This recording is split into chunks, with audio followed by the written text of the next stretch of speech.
أعوذ بالله من الشيطان الرجيم. بسم الله الرحمن الرحيم. لقد سمع الله قول الذين قالوا إن الله فقير ونحن أغنياء سنكتب ما قالوا وقتلهم الأنبياء بغير حق ونقول ذوقوا عذاب الحريق ذلك بما قدمت أيديكم وأن الله ليس بظلام للعبيد. الذين قالوا إن الله عهد إلينا ألا نؤمن لرسول حتى يأتينا بقربان تأكله النار. قل قد جاءكم رسل من قبلي بالبينات وبالذي قلتم فلم قتلتموهم إن كنتم صادقين. فإن كذبوك فقد كذب رسل من قبلك جاءوا بالبينات والزبر والكتاب المنير.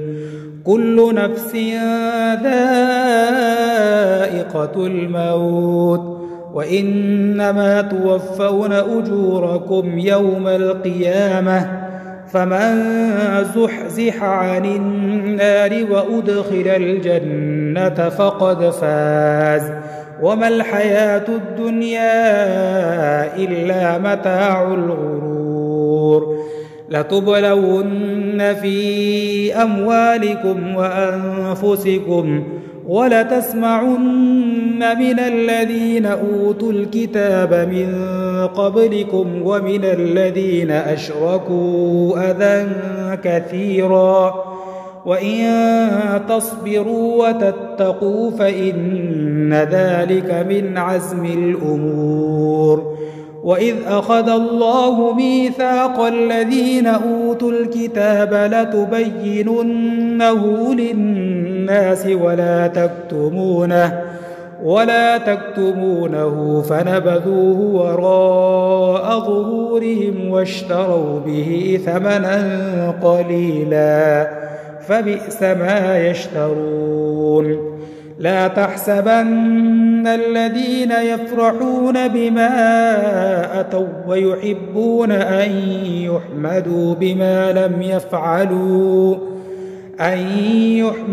بما لم يفعلوا فلا تحسبنهم بمفازة من العذاب ولهم عذاب أليم. ولله ملك السماوات والأرض والله على كل شيء قدير. صدق الله العظيم.